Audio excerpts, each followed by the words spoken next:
Hey everyone, it's e-commerce day for our lecture. We are going to go through the high-level overview of what e-commerce is.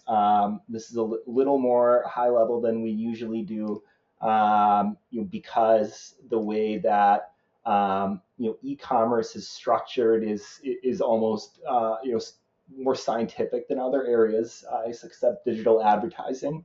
And so the nitty gritty of that is very technical, but more fundamentally, kind of the business and strategy side, is a lot more understandable. So we're just kind of going to look at historical, contemporary context, and kind of where that falls into how this works for most Western businesses. So where we qualify e-commerce is the transaction. So where that happens, any sort of digital transaction for goods and services on any sort of platform, and in many cases, partially through an in-store relationship, that all qualifies as e-commerce.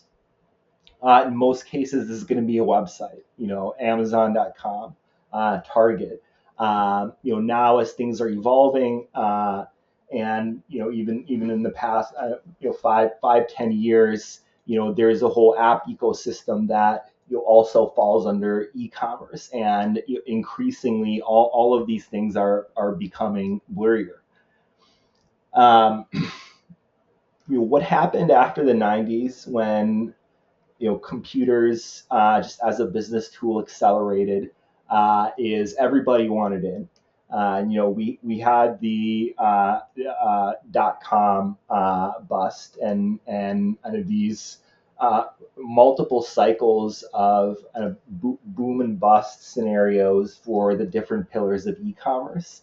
In the early 90s and early 2000, there was a ton of companies that took a whole load of investment money and had a good plan. Had a lot of smart people, trying to build out this idea and grow their business, and it didn't work in many of those cases. Like grocery delivery is this one classic example where when they implemented that idea, and people, like Webvan is one old company that tried to do that. When they started kind of pushing this to consumers and trying to make the logistics work, just a lot of things didn't click. It's just invariably the consumer demand wasn't there for most of these big ideas, and kind of these business models became unsustainable. And some companies survived. E-commerce, just through this time period up until now, it's been a gradual climb, with kind of cycles in between that, and most recently, the pandemic has just really caused a big bump in this e-commerce digital transaction world.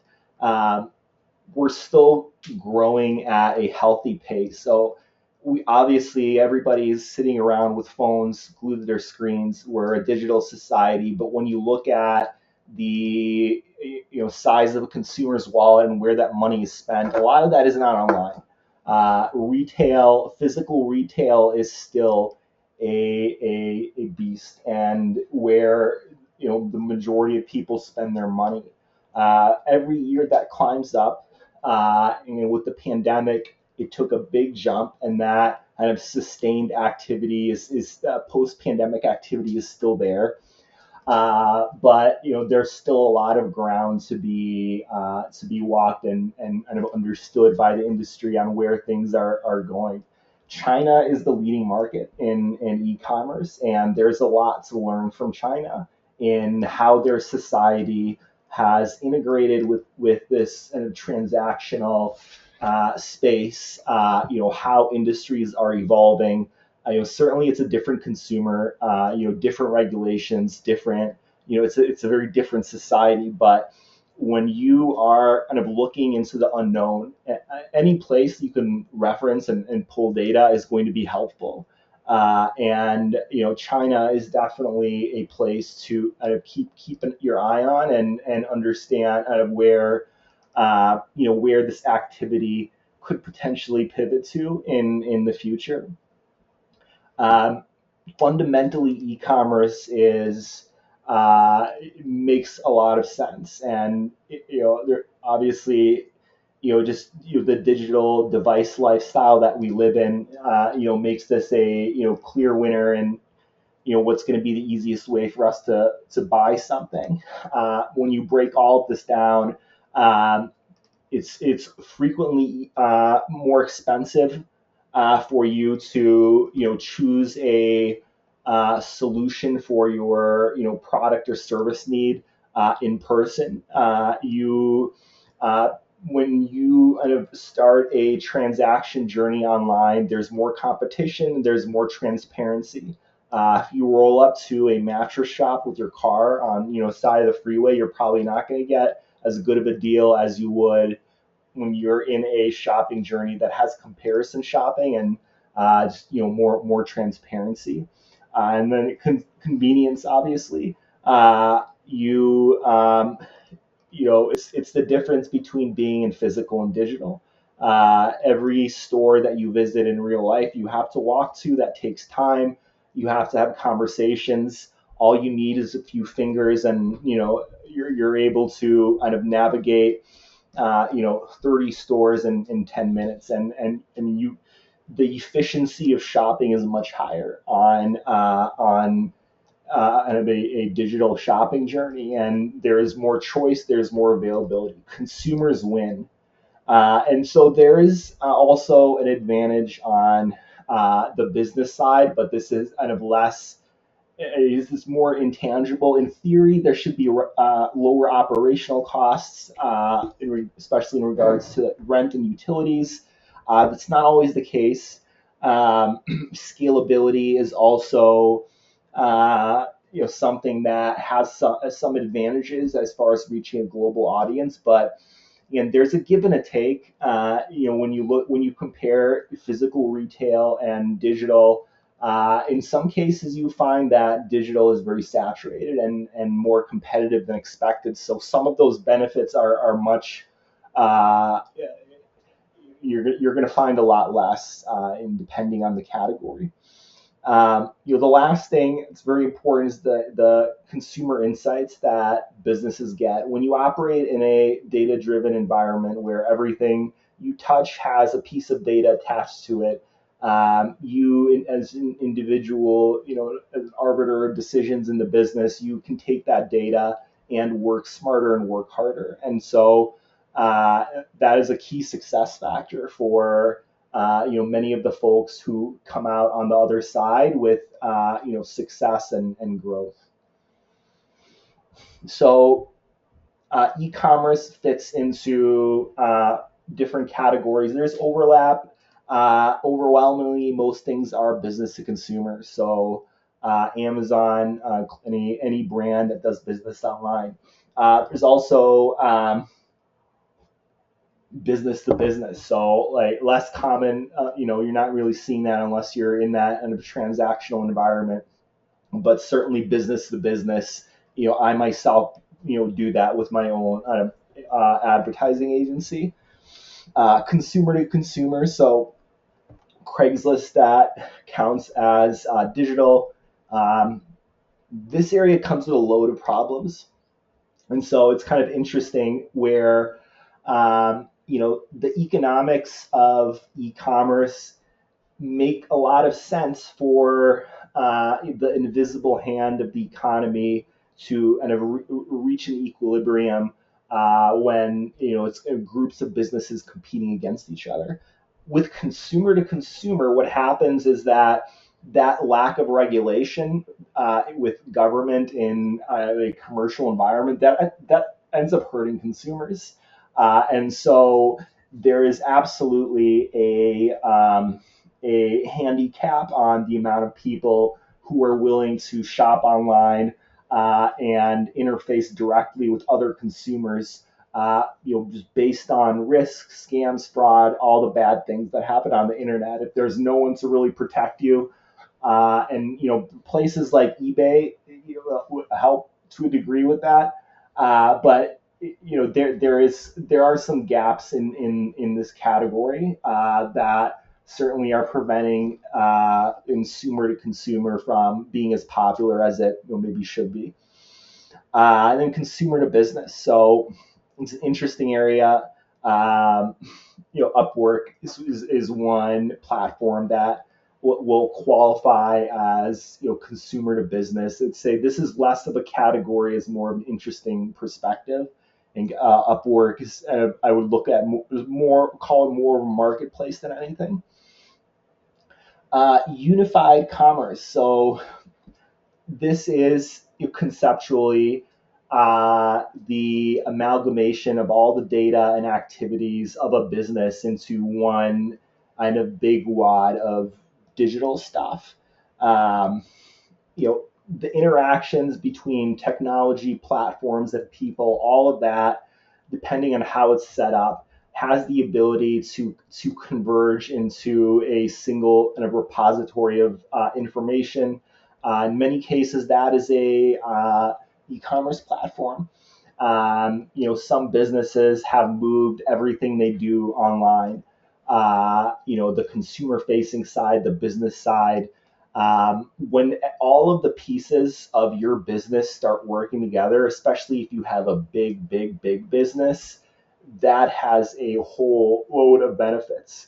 And data is a huge piece of that, but also efficiency, and a lot of different things on the operational side.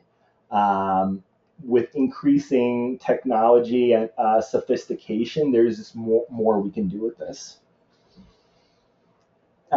Customer data is the lifeblood of many businesses. This is where you understand the needs, tastes, preferences of your consumers, and how you are able to continue growing, continue improving what you're doing.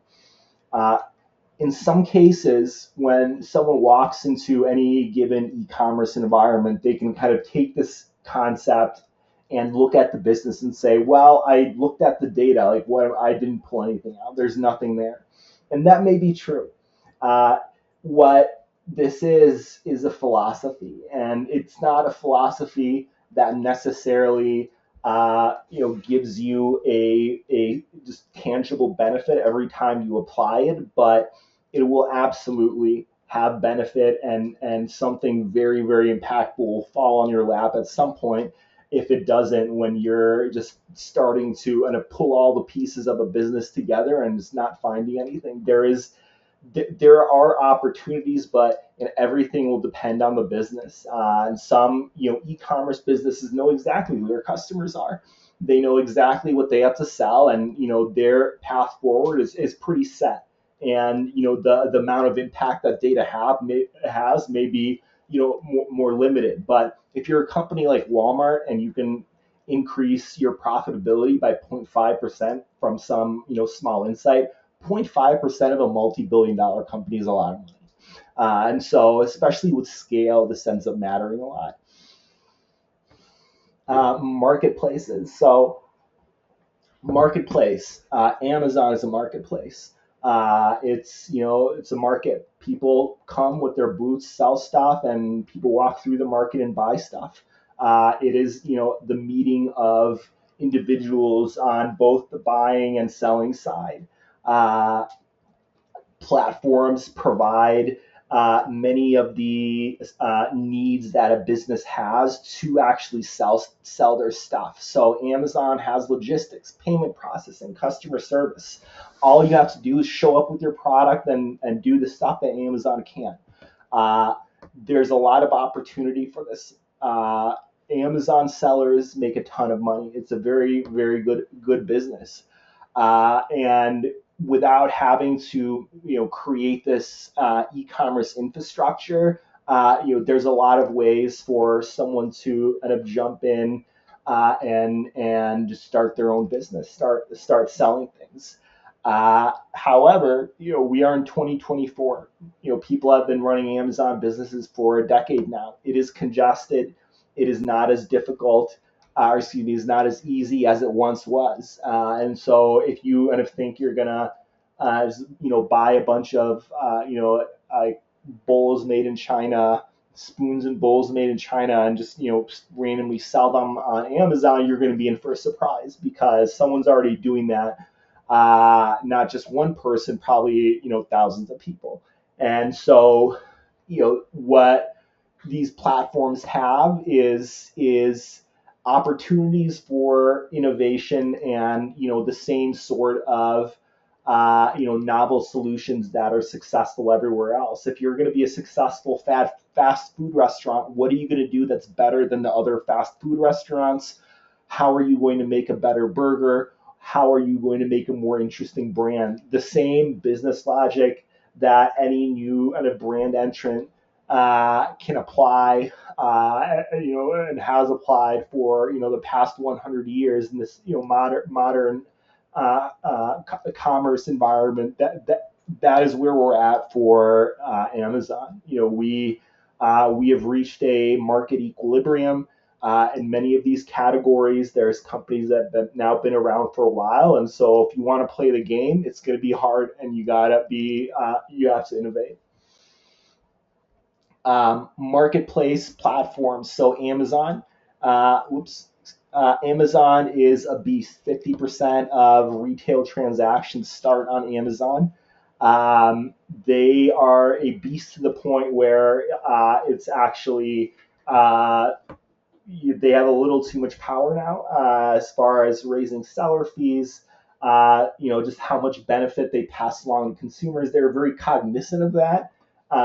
It's just with great power comes great responsibility. So whether or not Amazon grows beyond where they're at now remains to be seen. But they are the monster. Amazon, owns e-commerce for many people. It's just a simple, easy place to buy your stuff. eBay is a pioneer for e-commerce. Anyone can go in and sell their knickknacks. And to this day, it is more of a kind of a miscellaneous platform, but still a very, very big marketplace. Just not as maybe as much share proportionally as they once had. Upwork, very interesting place. If you have skills, if you have something that you can deliver for another business, you can go and sell it on Amazon, on Upwork. It is a very interesting platform based on how much it's grown recently. Many people didn't expect that, and this may be a place for you yourself to potentially earn some business and enter that marketplace. And then Alibaba. So Alibaba is a huge company in China. They're also the kind of choice destination for digital wholesale. So if you want to sell something in the US and buy wholesale in China, Alibaba is a great place for you to find those suppliers for your business. We mentioned this low barriers to entry. Anyone can make an e-commerce site, and what often breaks my heart is seeing people create a website, create their business, and jump in expecting success. It is a battle. Everybody is selling everything.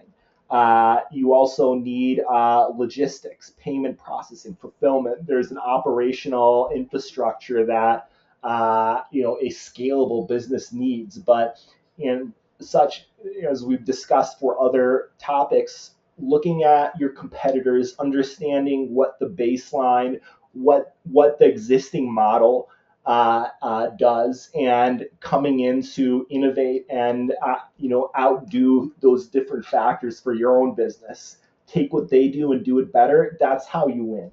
And the point really is that it's not so easy anymore. Fulfillment is an interesting piece of this, and for many brands in a post-COVID environment, there was a lot of supply chain issues. There was a lot of a lot of the companies that and relied on these elaborate supply chains from Asia, from place A to B to C to D, to get their stuff, to their warehouse in front of consumers. A lot of that started kind of collapsing once it gets really complicated, and one of those pieces of the chain breaks. Well, yeah, that's a recipe for disaster, and that's exactly what happened with some companies in COVID. Um, when you set up a logistics and fulfillment network, there's a lot of pieces to this. So receiving goods, warehousing, inventory management, picking and packing. If you have a lot of inventory, if you're doing this every day, this is a world into itself. However, you can also hire somebody to handle that part of your business. For many people, that makes sense. They can spend their time doing what they know how to do and what they're good at instead of having to manage this themselves. 3PL would be where you can just hire someone and they will take care of this for you. But of course, it comes at a cost, lower opportunity. Fulfillment models, so drop shipping. This is what a lot of people have done in the past 5-10 years, and it's just been this kind of infomercial style sort of method for run your own e-commerce business. Don't do any work, just do drop shipping. Well, it was cool. It was cool and an opportunity many years ago. Now drop shipping is very difficult, and the difficulty is for you to set up a credible, trustable business that sells something of value that can be drop shipped. You're going to be in for a hard time if you are kind of just taking any random product and drop shipping it just because you think it's cool and interesting. It takes a lot more than printing a random picture on a T-shirt and trying to sell it to someone. And the barriers to entry are low. Anyone can do a T-shirt business, and you're just not positioned for success, and you haven't been for many years. So, there's a lot of precaution and disclaimer that I would put in front of someone who is interested in doing drop shipping. It's not ideal. Traditional order fulfillment. So a lot of mom and pop e-commerce businesses pack and ship it themselves. It's the most cost-effective way to do that. And post office, UPS, all of these carriers have programs for you to do that. And just like mentioned with 3PL, it can often be a benefit for you to just hand off this responsibility to someone. D2C e-commerce. So every company wants to own their relationships. Data is valuable. Customer relationships are valuable. You want someone that likes your brand that's going to buy your product again and again and again. For consumer brands, this is the holy grail. They want the relationship. They want that transaction to happen on their property, not Amazon, because Amazon takes a cut, or any other retail store. If you're selling from your own website, from your own warehouse, nobody's taking a cut except the government. And this is the ideal, consumer business model. Some brands will do well in this. Other brands, like like food and beverage, for example, food and beverage have a very difficult time with this because it's just not something that makes a lot of sense. And maybe in some cases, to a very limited degree, yes. But in like something like Warby Parker, like glasses, totally makes sense. 100%, like someone will go and buy directly from the company. Probably not for like vegetables or apple juice. So it kind of depends on the category. Food and beverage is an exception. Most cases, this makes sense. B2C, like everything else, now is becoming more challenging. It's heating up. Everybody wants that consumer relationship. It's just all the brands in this space that are pushing their own products, especially the brands that only do online stuff. It's just quintupled. And what that does is the places where you can get in front of consumers, Amazon and like Facebook, that gets more expensive. The more players there are in the market, the more everybody pays for advertising. And the market conditions for direct-to-consumer e-commerce changed past the point where everybody started losing money. And it's not, that is, it's an overstatement, but the prices went up so much that everybody had problems is basically what that's saying. And not only that, but consumer privacy laws, came in, and there's still stuff coming in the pipeline. All of that makes it more difficult for advertisers to target consumers with their ads for something very specific that person is more likely to buy. Uh, Targeted advertising and data makes conversion more likely. It makes revenue more likely. And when you take that away, everybody's making less money. And so there are plenty of brands that are doing all right now, but there's many more D2C brands that are having issues than there are brands that are, A-OK. And it's just a combination of factors, but largely these three. Um, Product innovation. And so, wrong caption here. Sorry about that. So what you need to also just consider is that we've looked at kind of word of mouth as this concept that just everything revolves around, and it's just is something in marketing that is never going to change. If one person tells another person that this product is good and worth buying, it's a very similar relationship to product and brand and e-commerce. The marketing and the place that you sell your thing is only going to be as good as the product. Innovation in product and company and brand are critical.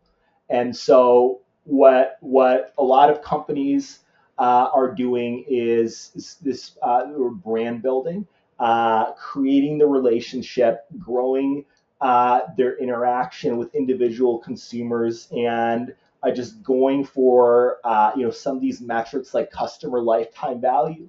Uh, Long-term customers create long-term growth and long-term profits. That's really the logic here, and the long-term goal for many of these e-commerce heavy companies.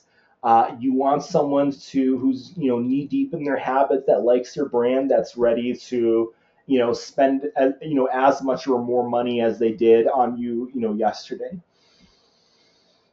A lot of different ways to optimize D2C. It is a science, and past this point, every single part of an e-commerce website has a lot of mechanics and a lot of bells and whistles that you can change and optimize. Baymard, Gartner, Nielsen Norman Group, all of those have libraries of user experience research that will basically give you all of their research and what their findings say you should change to make your website more successful.